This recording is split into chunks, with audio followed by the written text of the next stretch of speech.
kita dengan dua kitab Al-Fatihah.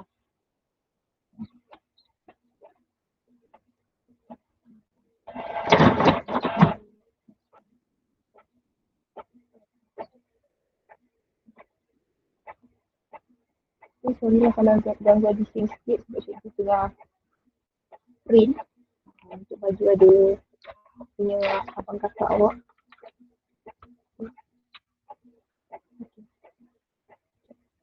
So, hari ni kita akan masuk pada bab yang kelima. Bab yang keenam. Okay, dalam tempat ni iaitu asid, base dan garam.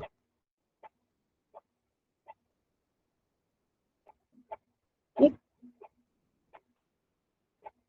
Kalau dulu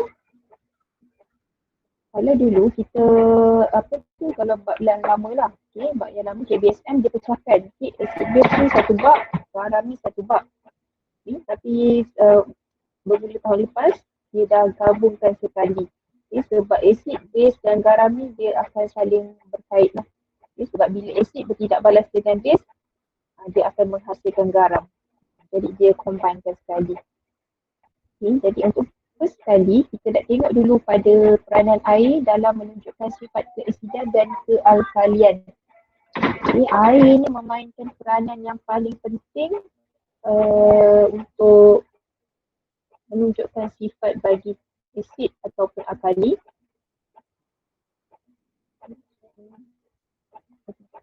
So kita tengok dulu pada maksud asid. Okay, pasal peranan air tadi, kita tengok pada maksud asid dulu.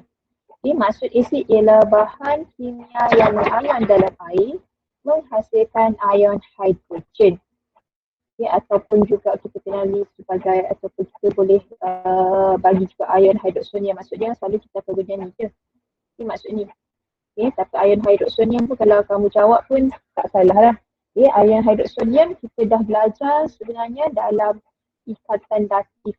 Okay, ikatan yang bab 5 hari tu dia adalah pembentukan ikatan datif. Okay.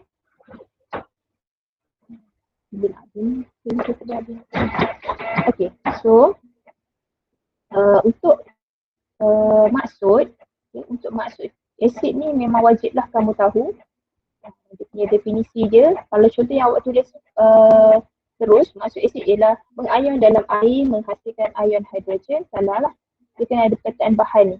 Tak ada perkataan kimia, it's okay. Tak ada kimia tak apa, tapi mesti awak tuliskan bahan yang mengayon dalam air. Okay, maksud mengayon tu ialah dia pecah. Okay, dia akan terpecah jadi. Jadi selain pada gunakan perkataan mengayon, awak boleh gunakan perkataan tercerai. Okay, dia bercerai dalam air. Contoh asid yang paling senang kita akan gunakan adalah HCl. Okay, asid hidroklorik namanya. Okay, HCl dalam keadaan biasa ataupun dalam keadaan glacial tanpa kehadiran air, dia wujud sebagai keadaan molekul. Okay, dia molekul HCl macam ni, tak pecah lagi. Okay, tapi bila kita tambahkan dia dengan air, setiap molekul HCl ni dia akan pecah kepada dua. Ataupun namanya tercerai atau mengayon. Okay, kalau guna perkataan pecahan, tercerai atau mengayon, so jadi H plus dan juga Cl minus. Yang itu sama, yang itu akan pecah atau mengayon jadi H plus dan Cl minus. Yang ini pun sama, mengayon jadi H plus dan Cl minus. Dengan syaratnya kena ada air. Okay, tanpa kehadiran air, tak akan berlakulah proses mengayon ni. Okay, jadi mengayon ialah menjadi ion. Itu maksud dia, mengayon ialah menjadi ion. So, awak nampak kat sini dia menghasilkan ion hidrogen. Ion hidrogen dihasilkan. Okay, bila asid itu tercerai ataupun terayon, dia akan menghasilkan ion hidrogen. Ion hidrogen inilah yang akan membolehkan asid tunjukkan sifat dia. Okay, contoh macam kamu lah kan, contohnya macam kamu berpindah, tak jumpa lagi orang sekala dengan kamu tu, tak masuk air lagi orang kata kan, nampak macam baik je kan. Bila dah jumpa orang sekala dengan kamu, kamu dah tunjukkan sifat yang sebenar. So sama juga macam asid dan juga alkali. Okay, dan ini adalah persamaan ionnya, iaitu HX X ni adalah sebarang, bukan sebarang maksudnya, ni lah, yang macam ni. Dia gunakan X tu sebagai pemalar dia. Maksudnya kita boleh gantikan X ni dengan dia sama ada Cl ataupun NO3 ion nitrat ataupun ion sulfat. Ya, ion ni sebenarnya. Bila dia jadi HX, dia akan jadilah HCl ni. Dengan Cl dia akan jadi HCl. Namanya asid hydroklorik. Ataupun kalau HNO3, namanya adalah asid nitrik. Okay.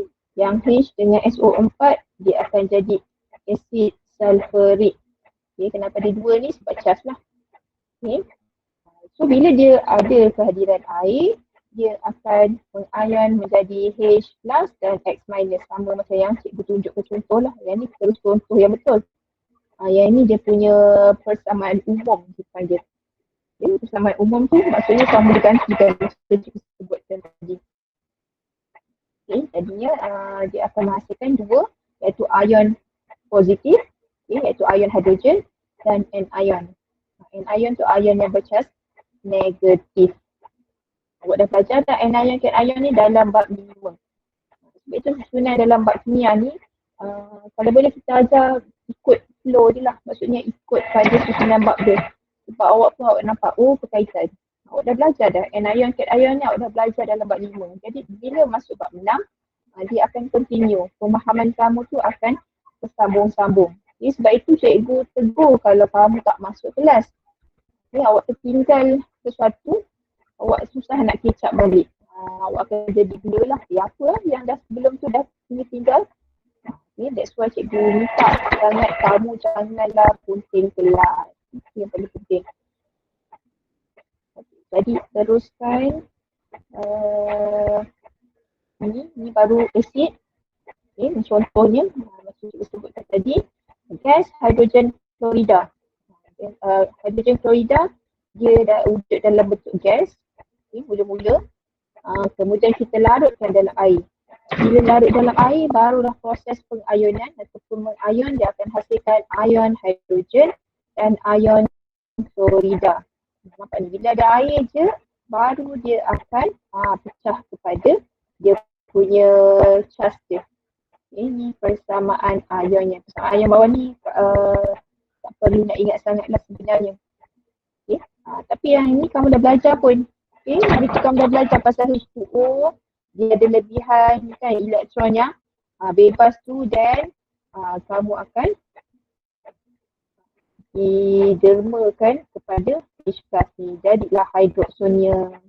Jadilah yang ini. Jadi yang ini. Okay, jadi ada sini, dia ada 4. Okay, ada ni. Ni jadi plus. Okay, ni hidroksonium. Ni ikatan datif. Kita dah belajar dalam bab 5 hari tu.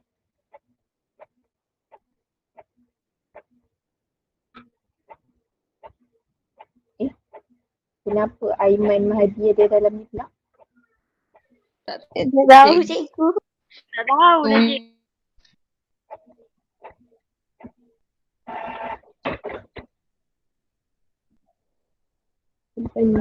Tiba-tiba ada dalam chat. Aiman ada dalam grup ni lagi ke? Kenapa tiba-tiba dia lah abaikan? Okay, teruskan pada ni. Okay. Kehadiran ion hidroksonium ni boleh menunjukkan sifat asid tu lah bila ada hidroksonium ni. Okay. Hidroksonium tu dia akan menunjukkan sifat asid sebab dia macam ni. Okay. Mula-mula apa yang berlaku adalah HCl ni akan mengion, menghasilkan ion H plus dan juga ion Cl minus. Okay. Yang ni mula-mula tadi. Kemudian bila dah ada H plus dalam air tu, H plus tu pula dia akan continue, dia akan sambung pula bertindak balas pula dengan air menghasilkan ion hidroksonium. So, maksudnya dua kali lah, ni peringkat yang pertama, ni first, mula-mula dia akan mengionkan dulu dan yang ni peringkat yang kedua, tapi yang dia jarang lah. Itu Azmi tak suruh, dia kata tak berapa penting lah bang ni, tapi kamu tahulah, kamu dah belajar pun dalam ikatan datif sebelum ni. So, bila ada ion hidroksonium ni yang dihasilkan ni, dia akan menyebabkan asid boleh tunjukkan sifat dia. Ya, so ni namanya hidrogen klorida bertindak balas dengan air menghasilkan ion hidrogen dan ion klorida. Sifat-sifat asid, kamu biasa tengok kan? Apa sifat-sifat bagi asid? Kita selalu kata asid ni apa yang sifat bagi asid? Boleh bagi cikgu satu contoh, apa sifat bagi asid? Menghakis.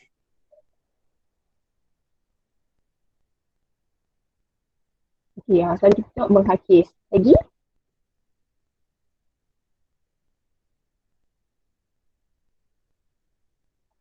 Lagi apa lagi sifat bagi asid? Kalau kita cakap pasal asid je, mesti kita akan kaitkan dengan apa lagi? Kertas litmus. Kertas litmus. Okey, awak test dia guna kertas litmus. Okey, lagi? Yang biasa, awak belajar sekolah rendah dulu, bila cakap pasal asid je, mesti akan kita kaitkan dengan apa? Apa contoh asid yang paling senang? Masam. Tahu dia? Masam. Okey, lagi? Ada lagi?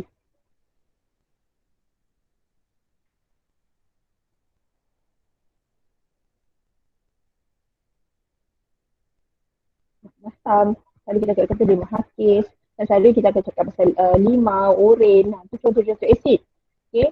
Tapi sebenarnya asid ni dia lebih spesifik lagi tentang kehadiran ion hidrogen tadi lah.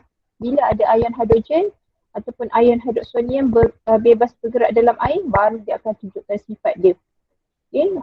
Maksudnya kalau tak ada air, memang asid tu tak akan boleh menukarkan kertas litmus. Kita gunakan kertas litmus apa ya untuk test asid? Biru. Kepada merah. Okey, daripada warna biru.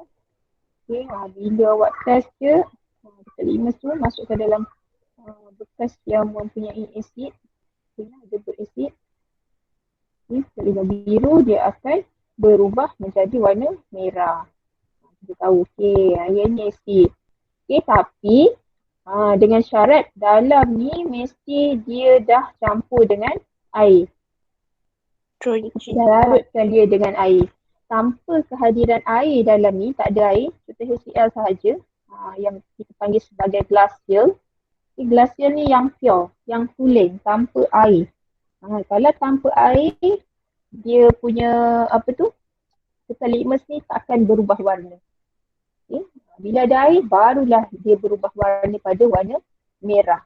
Okay. Maksudnya air tu sangat penting lah. Kenapa? Dia juga membebaskan ion-ion yang bebas bergerak dalam air. Okay. Maksudnya kalau mula-mula tadi cikgu sebut tadi kan, kalau tanpa kehadiran air dia macam ni, dia kaku je, dia dalam keadaan molekul, tak boleh bergerak. Okay. Bila awak campur je air, dia akan bebas bergerak. Ion H+ ni akan bebas bergerak dalam air tersebut. Okay. Dia boleh ke mana-mana, dia bebas bergerak dalam air.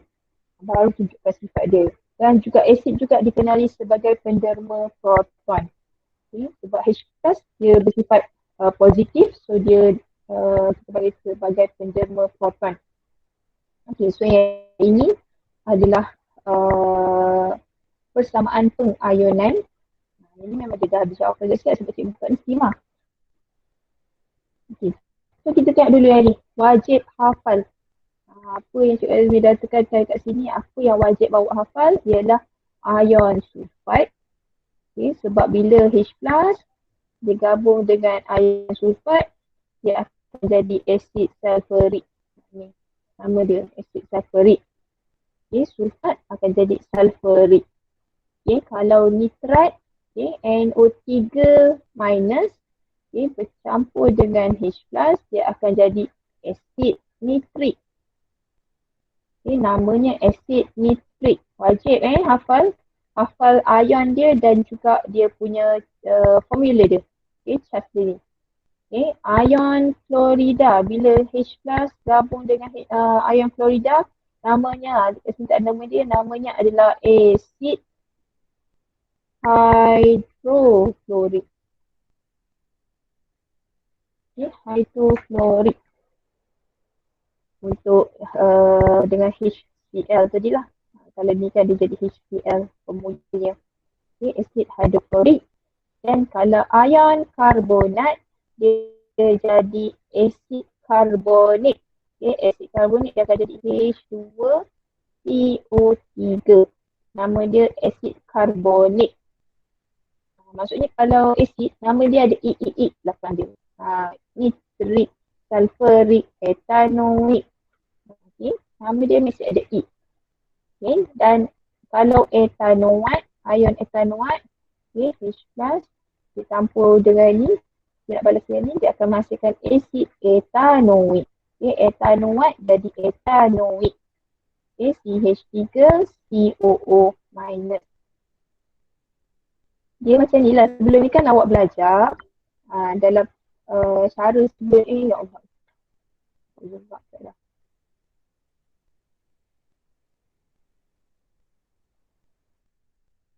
Okay, sebelum ni kalau kita belajar yang tulis persamaan tu kan, yang belajar macam ni, H plus contoh tambah dengan Cl minus, dia yang ni okey dah 6, yang ni tu jangan kita buat je darat 1, ni darat 1, dia akan jadi HCl. Okay, maksudnya daripada ini bila awak tuliskan dalam bentuk persamaan dia akan jadi macam ni, H plus tambah Cl minus akan menghasilkan HCl. Okay, ini yang sebelum ni kamu belajar. Okay, kalau nak buat persamaan ni kan. Tapi persamaan pengayonan adalah kamu terbalikkan saja. Yang ini punya anak panah ni, kita balik ke sini. Maksudnya daripada asalnya adalah HCl. So bila dia jumpa air, dia nak balas dengan air, dia akan pecah balik kepada ion-ion asal dia atau juzuk-juzuk asalnya. Okay, jadi itu yang dia bagi kat sini ni. Contoh macam ni. Okay, HNO3. So dia sebenarnya asal daripada H plus tambahkan dengan NO3 minus. Okay, maksudnya NO3 dulu baru minus. Sebab ni dia guna komputer kan. So kita negatif dulu. Okay. So ini dia punya persamaan ion dia. Persamaan ion ialah bila asid mengion dalam air. Ini yang berlaku. Dia akan pecah. Boleh ke tak ni? Senyap ni risau juga. Boleh ke tak? Boleh. Okay, Najwa boleh. Yang lain? Boleh. Boleh. Ni maksudnya ni adalah asid sulfurik. Okay. Boleh. Macam ikhlas pula tengok kan. Kalau ada soalan tanya jangan siap. Nanti dah habis baru nak tanya. Saya tak faham daripada awal cikgu. Sudah kata. Saya nak habis kelas baru nak cakap daripada awal tak faham. Okay, tengok kat sini pula Yang ni adalah asid sulfurik. Dia dah bagi dah formula dia. So awak pecahkan je lah balik pada ion asal dia. Okay. Yang ni pun sama. Asid etanoik. Dia akan jadi H plus tambah dengan ion etanoat. Dan awak nampak semua persamaannya mesti ada ion H plus. Ni H plus, ni pada H plus, ni pada H plus. Bila ada H plus, inilah baru asid tunjukkan sifat dia yang kita panggil sebagai kebesan asid.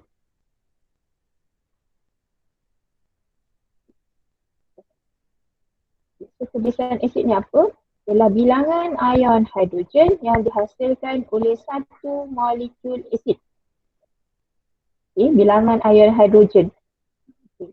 Dia bergantung kepada lagi banyak ion hidrogen yang dihasilkan, lagi kuatlah asid tersebut.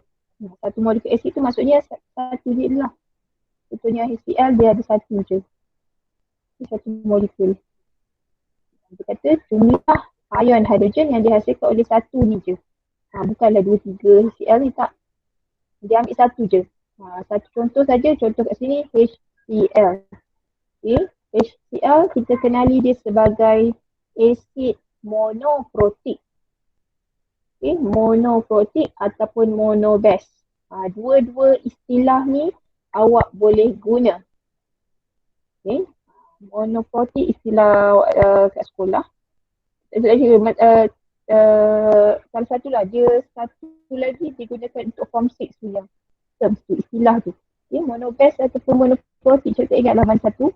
Tapi untuk sekolah ni, maksudnya untuk SPM, dua-dua istilah diterima.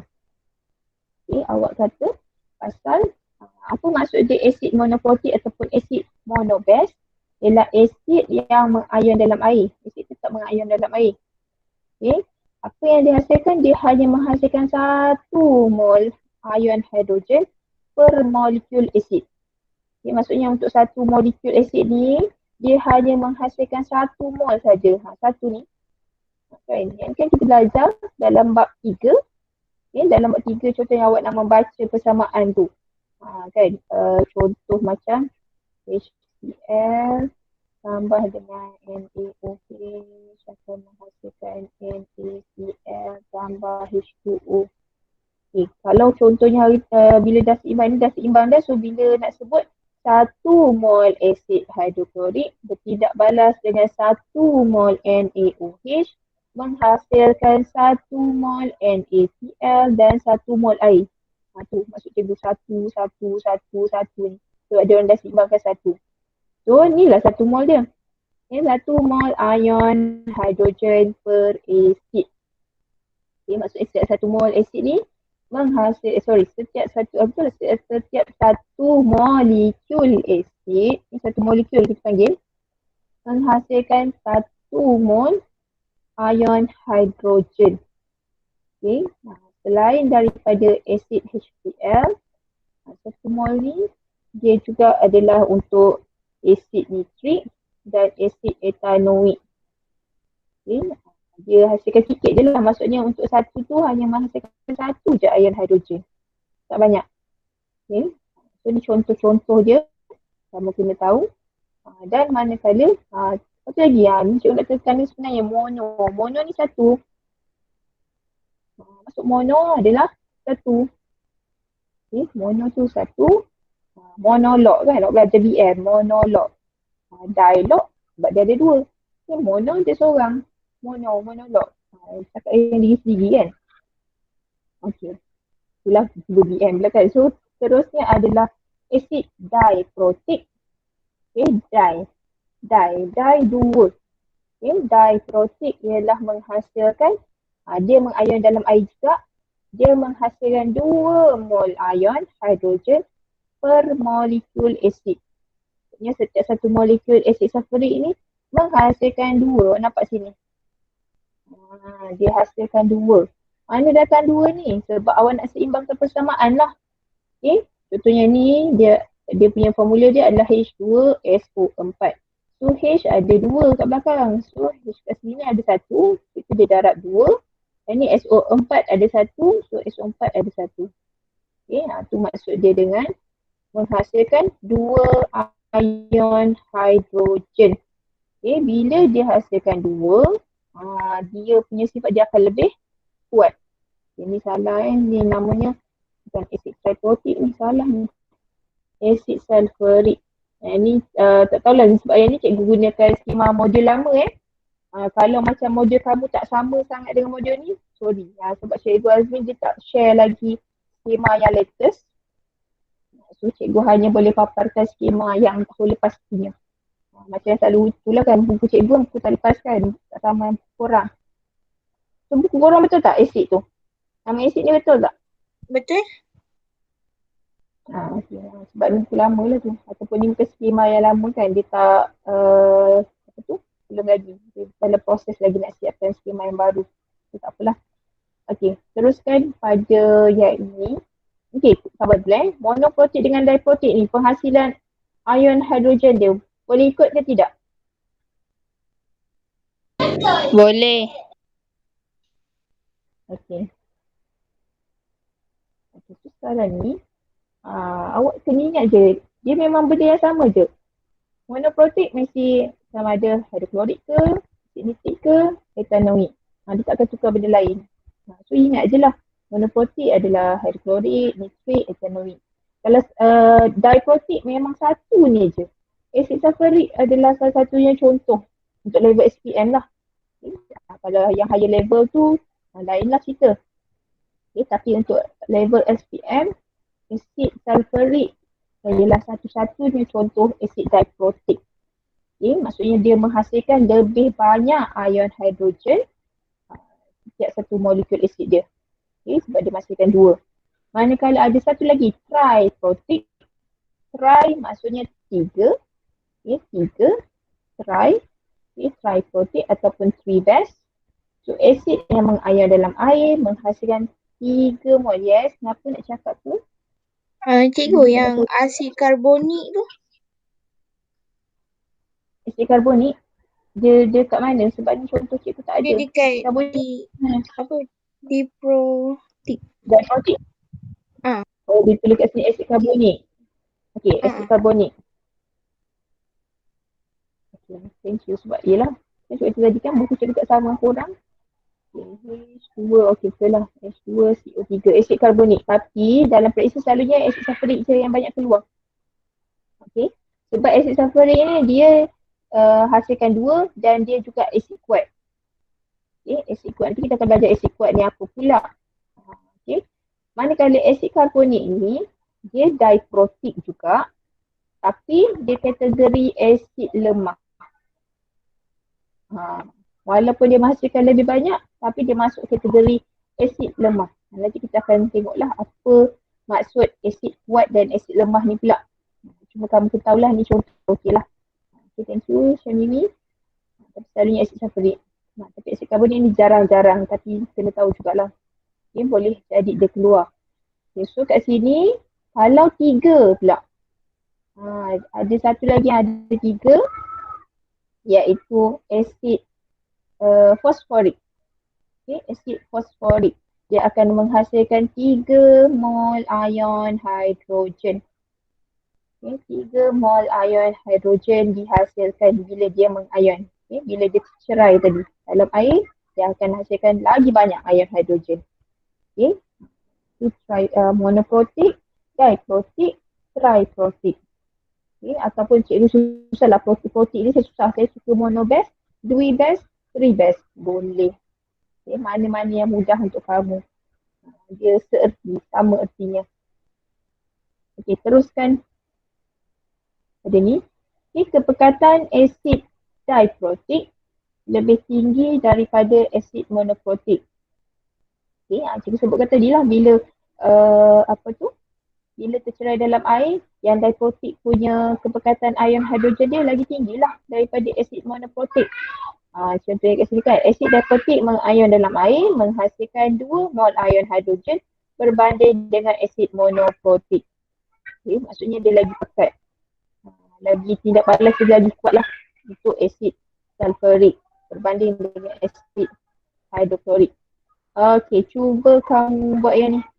Kelaskan asid-asid. Kita boleh sambil ni kita terus tanya kat sini lah. Sambil tu kan tengok asid sulfurik. Cikgu nak Ayuni. Yang lama tak muncul tiba-tiba ada. Ayuni, cuba jawab asid sulfurik dia masuk grup mana?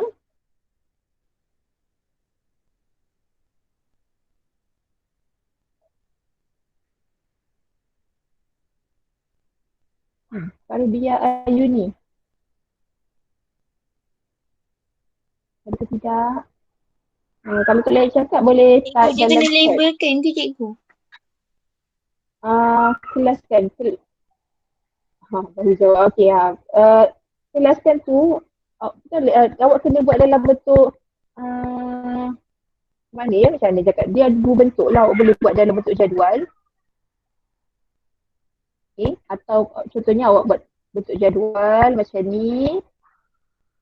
Okay, soalan pengkelasan awak boleh buat tajuk dia asid monoprotik, asid diprotik. Okey, contoh satu lagi bila Syamini tanya ni.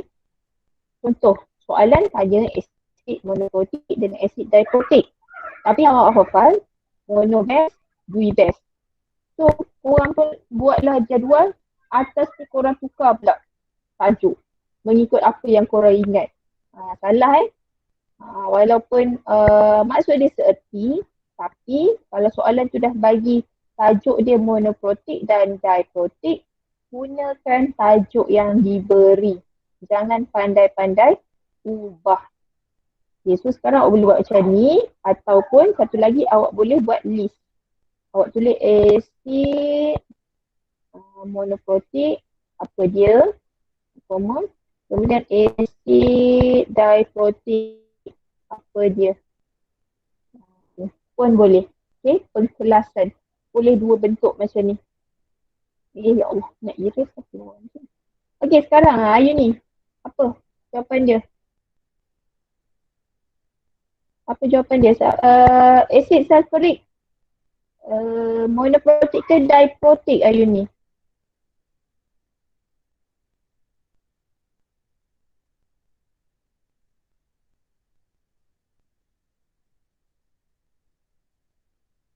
Okay, diprotic. Okay, good.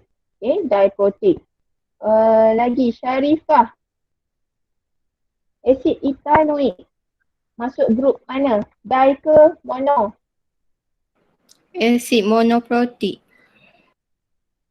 Okay, good. Syira tiba-tiba terus left. Sedang cikgu nak tanya ni kan left pula dah. Okay, asid nitrik. Sadatul Akmal. Apa jawapan dia asid nitrik?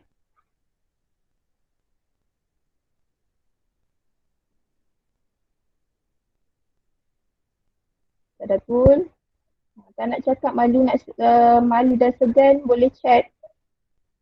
Jangan senyap. Bila tanya ni ikut-ikut tinggal kan. Handphone tu hilang mana-mana.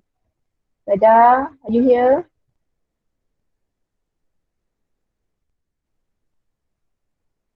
Cepat-cepat. Sadatul. Ada ke tak ada Sadatul?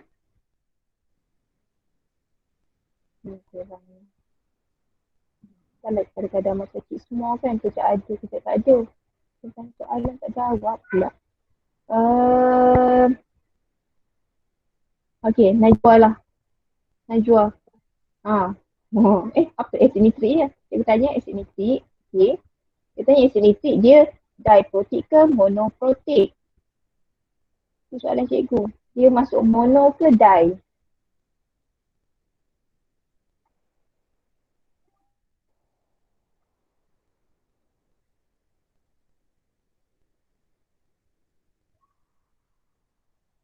Masa dah? Mono ke diprotic?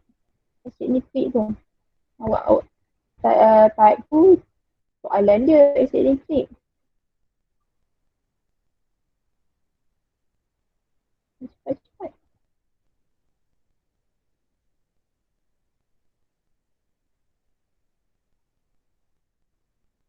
Jangan sabar je lah. Okay, so kat sini kita dah tengok tadi you ni dah jawab ni acid diprotic, ni acid monoprotic. So ni acid monoprotic. Okay, acid hydrochloric adalah Monoprotic. okay, monoprotic, good. Okay, acid monoprotic. So awak boleh jawab macam ni boleh.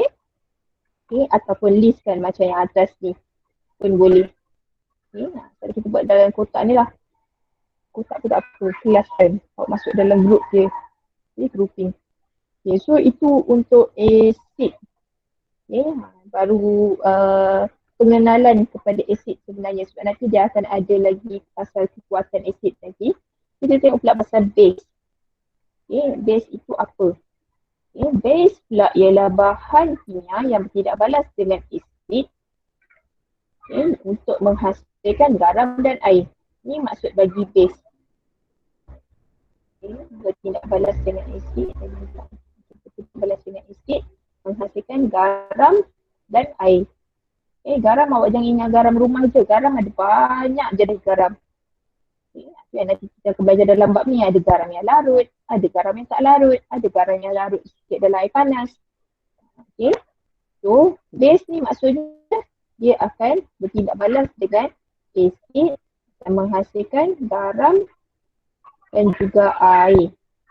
Ini memang dia punya hasil dia. So contoh kat sini dia bagi logam oksida.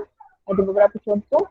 Zinc oksida, kuprum oksida, magnesium oksida. Kemudian ada zinc hydroksida, magnesium hydroksida, natrium hydroksida. Ni contoh-contoh base. Dan yang macam cikgu dah sebutkan awal-awal tadi, ada ke cikgu sebut? Tak, belum. Cikgu sebut dengan pelajar 5ST, dah confused dah. Base ni kebanyakannya tak larut dalam air. Dia macam ni tau, base ni adalah satu grup yang besar. Okay. Base ni grup yang besar, dia macam max lah, dia ada subset dia. Yang kecil ni adalah alkali.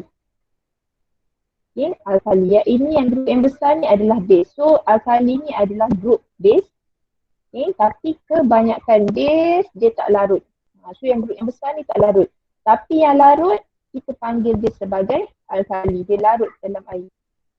Bila base tu larut dalam air, kita panggil dia sebagai alkali. So bezalah. Kalau sebut alkali je, dia adalah base yang larut dalam air. Tapi maksud awak jangan kata base yang larut dalam air. Maksud alkali dia hampir sama macam asid tadi. Tapi kali ni dia menghasilkan ion hidroksida. Okay, ion yang dihasilkan adalah ion yang berbeza iaitu ion hidroksida. Okay, bahan kimia yang mengion dalam air. Ion boleh digantikan dengan perkataan tercerai. Okay, pecah tak boleh, larut tak boleh. Kena perkataan mengion atau tercerai saja. Nak selamat guna mengion je lah. Okay, tercerai diterima. Okay, perkataan tercerai dalam air menghasilkan ion hidroksida OH minus. Okay. Tadi H plus yang ni OH minus. Dia ada beza sikit lah alkali. Maksud dia depan ayat sama. Dan contoh tidak balas dia adalah kalium hidroksida. Kita larutkan dalam air dan mengion menghasilkan ion hidroksida dan ion kalium. Okay, dia akan pecahkan jadi macam ni. Okay, KOH ni kalium hidroksida, kemudian dia akan jadi K plus dan OH minus. Jadi persamaan pengionan dia samalah, awak kena yang N plus ni adalah bergantung pada charge dia yang depan ni. Okay, sebab itu ingat cikgu hari tu pesankan suruh buat kamu punya penanda buku tu bergantung pada charge yang dia punya charge tu lah. Okay, ini persamaan pengionan dia contohnya. So alkali pun sama, dia hanya boleh tunjukkan sifat dia bila kehadiran air. Bila adanya ion hidroksida yang bebas bergerak hadir. Dan dia adalah penerima proton. Okay, kalau asid tadi dia penderma proton. Kalau hidroksida dia adalah penerima proton. Jadi dia saling seorang derma, seorang terima. Sebab itu bila kita campurkan dua, kita namakan dia apa? Bila asid campur alkali, apa nama proses dia tu? Tindak balas dia. Kita ada asid, kita campurkan dengan alkali. Apa nama tindak balas dia?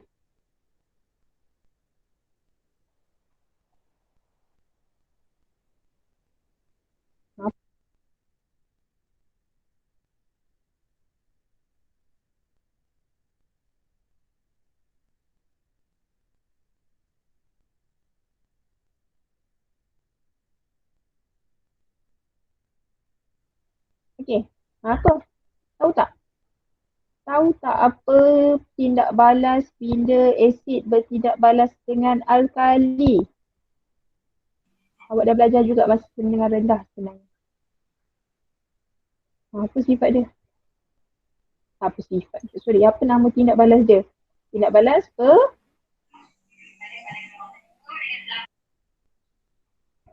Siapa yang on mic tu saya tak jawab. Tindak balas ke apa? Kurang je. Jangan ada tidur tengah hari. Kalau lapar cikgu lapar ayat. Adila apa? Tak ingat. Ingatkan ada soal jawapan. Tak ingat rupanya. Jawapannya apa? Neutralan. Kita neutralkan dia. Okay, tindak balas bila asid campur dengan alkali ataupun asid campur dengan base. Okay, sama ada base ataupun alkali. Okay, ingat base ni tak larut, alkali yang larut. Dia, nama dia, memang dia akan masukkan garam tambah air. So nama tindak balas dia depan ni, nama dia adalah peneutralan. Okay, peneutralan. Cuti nak balas peneutralan. Sebenarnya peneutralan ni awak dah banyak jalankan dekat rumah. Contoh paling mudah, pagi-pagi berus gigi. Sebab apa? Ubat gigi bersifat alkali. Bersifat base lah. Bersifat base. Dan dalam mulut kamu tu ada asid. Asid dihasilkan oleh bakteria. Bakteria ada dalam mulut, so ada asid. Dia akan masukkan asid. So awak gunakan ubat gigi tu untuk gosok gigi. Ada orang gosok gigi tak guna ubat gigi. Kalau gosok gigi tak guna ubat gigi, tak neutral lagi mulut dia. So itu kita gunakan ubat gigi yang bersifat alkali. Untuk meneutralkan semula asid dalam mulut. So yang ini tuliskan persamaan pengayunan. Ini kamu boleh cuba buat. Cuma yang ini je lah dia lain sikit. Ammonia aqueous. Kena ingat aqueous ni adalah kita dah tambah dengan air. Ammonia ni adalah contoh alkali yang lemah. Nampak sama ada lain.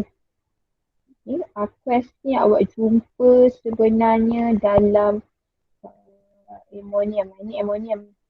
Ini ammonium hydroxida nama dia ataupun ammonia aqueous. So persamaan dia yang ini.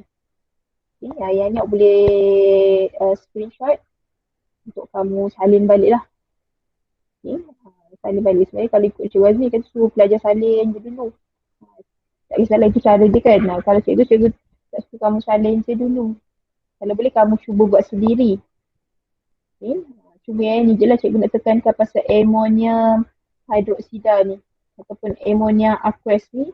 Dia baru akan pecah macam ni. Kalau tak macam ni NH3, mana nak datang OH? OH takkan ada lah. Jadi awak baca biasa lah Na plus, OH minus. Ini K plus, OH minus. Yang kalau NH3, tak ada O. So tiba-tiba awak nak pandai-pandai mengadakan OH. So yang ini dalam keadaan gas. Ni ammonia gas. Yang ini ammonia aqueous. Ni aqueous. Yang ini gas. Gas belum tambah air. Ammonia aqueous dah larutkan dalam air. So barulah dia akan menjadi ion ammonium. Ni awak dah jumpa juga dalam ikatan datif 45. Dan dia juga menghasilkan ion hydroxida. Ini pecahkan lah. So itu untuk persamaan pengayunan. Kita tengok sikit last sebelum habis kelas kita tengok pada kegunaan asid base dan alkali dalam kehidupan harian yang macam cikgu sebutkan tadi. Kegunaan dia salah satu contoh tadi ubat gigi tadi tu. So kegunaan dia secara meluas banyak kegunaan dia dalam pertanian, perubatan, perindustrian. So salah satu contohnya adalah asid sulfurik. Biasa tengok tak lori yang bawa lori tank kan, yang bukan kontainer, lori tank tu lah yang dibawa kadang ada tulis asid sulfurik ataupun asid hidroklorik ke kan. Dia ada tulis dekat dia punya belakang tu description. Kalau selalu jumpa lori mungkin sekarang pun dah jarang kan nak berjalan kan, tak jumpa lah sangat lori. Kalau zaman dulu kalau berjalan pergi highway ke kat jalan besar ke, kamu nampak lori ada tangki tu, dia akan bawa selalunya cecair yang dibawa tu ada tulis description dia apa yang dia bawa. So awak kena tahulah contoh asid sulfurik dia bawa. So asid sulfurik dia punya kegunaan dia salah satunya untuk pembuatan cat. Sebab dia sifat dia melarut. Tahu kan asid dia tadi menghakis sebab dia boleh melarutkan. So dia gunakan untuk pembuatan cat, menghasilkan cat. Juga untuk penghasilan deterjen. Tahu deterjen apa? Deterjen apa deterjen? Baju. Pencuci baju, pencuci deterjen bukan baju je, untuk cuci lantai. Alat cuci lah selain daripada sabun. Nanti kita akan belajar juga tau. Sabun dan deterjen, itu bab pula. Ada dalam bab kita tempat ni. Deterjen dan juga untuk penghasilan baja. Baja pun adalah penghasilan daripada proses peneutralan, dia neutralkan. Dan juga ia juga digunakan dalam bateri kereta. Bateri basah tu kita panggil kan, bateri basah. Dia sebagai elektrolit dalam bateri kereta. Cair dalam bateri kereta tu gunakan asid sulfurik. Okay, yang seterusnya adalah asid nitrik. Asid nitrik untuk buat baja, untuk menghasilkan pewarna dan juga bahan letupan. Dia boleh menghasilkan letupan. Asid nitrik. Asid hidroklorik untuk membersihkan karat. Kemudian untuk asid etanoik, memang asid etanoik tu adalah cuka. Cuka yang ubi-ubi tu adalah asid karbonik untuk buat air dalam tin tu. Itu kita namakan dia air berkarbonat sebab dia gunakan asid karbonik. Okay. Air dalam tin tu, air berkarbonat, asid karbonik. Okay, asid benzoik. Benzoik ni pun kalau kamu tengok pada label makanan, kalau kamu jenis yang suka nak baca label makanan, kamu akan perasan asid benzoik ni selalu ada. Asid benzoik ni salah satunya tujuannya untuk pengawetan makanan. Awet makanan untuk apa? Supaya makanan tu jadi macam mana? Dia Dia akan jadi lebih tahan lama. Okay, kenapa dia tahan lama? Sebenarnya kaitannya bila tahan lama adalah bakteria dalam makanan tersebut telah dimusnahkan. Bila bakteria dalam makanan telah dimusnahkan, barulah dia tahan lebih lama. Okay, jadi tujuan dia untuk pengawetan tu sebenarnya bila bakteria dalam makanan telah dimusnahkan. Okay, bahan pengawet. Dan yang terakhir adalah asid metanoik. Okay, asid metanoik digunakan untuk penggumpalan getah. Yang ini nama apa orang kata, nama sign dia. Yang ini nama glamour, asid formik. latex tu dah apa cikgu? Latex ni apa tak tahu. Latex ni susu getah. Okay, susu getah yang orang toreh tu kan. Kan dia dalam keadaan cair. Jadi ada dia kena nak keraskan dia, nak jadikan dia dalam bentuk pepejal, kita tambahkan dengan asid. Okay, asid metanoik. Tapi kalau contohnya dekat pokok tu orang dah tahu yang orang tak kutip, dia lama-lama jadi keras tak? Susu getah Jadi keras. Okay, jadi keras. Pun jadi keras juga sebab ada bakteria, kan cikgu sebut tadi bakteria menghasilkan asid. Okay, bakteria dah masuk dalam susu getah tu, dia dah makan susu getah tu, dia dah membiak semua. Dia juga masukkan asid. So, lama kelamaan walaupun kita tak tambahkan asid dalam susu getah, dia pun jadi keras sebab ada bakteria dalam udara yang keraskan dia. Okay, so ni nama asid. Okay, nama asid lah, kegunaan asid. Yang wajib kamu kena tahu untuk asid, yang paling glamour lah, yang paling glamour kamu akan selalu jumpa ini. Okay, asid sulfurik, asid nitrik, hidroklorik dan etanoik. Selain daripada tu, kamu akan jarang-jarang jumpa.